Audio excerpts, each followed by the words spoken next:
आज की कहानी आपकी पूरी जिंदगी बदल के रख देगी। एक बार एक बहुत महान राजा था। वो अपनी सच्चाई और बुद्धिमत्ता के लिए जाना जाता था। जब वो राजा बूढ़ा हो रहा था तो उसने सोचा कि अब समय आ गया है, मुझे अपना उत्तराधिकारी चुनना पड़ेगा। तो उसने सोचा मुझे एक ऐसा उत्तराधिकारी चाहिए जो बहुत ही सच्चा और बुद्धिमान हो। उस राजा ने सोचा कि वो अपने राज्य में से ऐसे इंसान को खोज निकालेगा जो सबसे ज्यादा बुद्धिमान और समझदार है।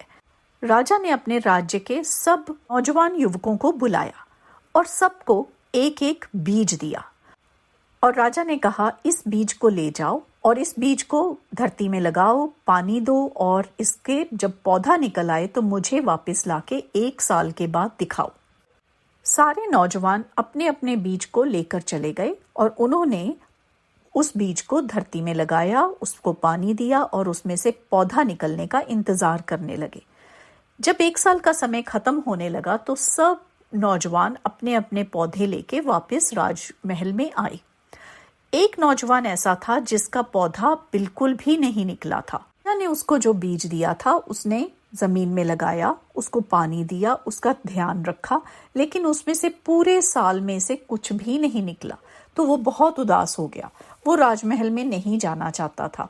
लेकिन उसकी माँ ने कहा कि तुम एक सच्चे इंसान हो, तुम अपनी पौधे को लेके, अपनी मिट्टी को लेके राजमहल में जाओ और राजा को दिखाओ कि आपने जो भी बीज दिया था मैंने उसकी देखभाल की, उसको पानी दिया, उसमें से कुछ नहीं निकला तो कोई बात नहीं, लेकिन तुम अपनी सच्चाई सामने बताओ। तो अपनी माँ के कहने पे वो नौजवान राजमहल में चला जाता है। लेकिन उसको देख के बाकी सारे इंसान वहां पे उस पे हंसने लगते हैं, क्योंकि वो सिर्फ मिट्टी लेके आता है और बाकी सब बहुत सुंदर सुंदर पौधे लेके आते हैं। जब राजा आता है तो राजा सबके पौधों को देखता है, उनके पौधों को देखता है और फिर उनकी तरफ देखता है।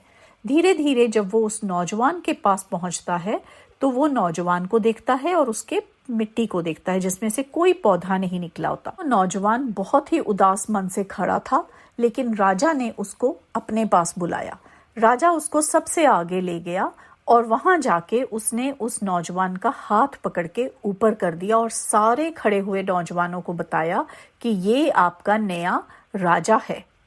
फिर राजा ने सबको ये बताया कि जब पिछले साल उसने सबको बीज दिया था तो वो बीज को पानी में उबाला हुआ था। पानी में उबालने के बाद वो बीज पनपने की हालत में नहीं था, इसलिए वो जो भी लोग अपने पौधे लाए थे वो झूठ बोल रहे थे। अपने बीज को बदल दिया था और उस बीज को बदल के वो पौधा पनप रहा था। लेकिन यही एक नौजवान था जिसने अपने बीज को बदला नहीं था और उसने उसी बीज को बोया था जो राजा ने उसको दिया था, उसी बीज को पानी दिया था, उसी बीज की देखभाल की थी। एक नौजवान है जो सबसे ज्यादा सच्चा और ईमानदार है और वही राजा बनने के काबिल है।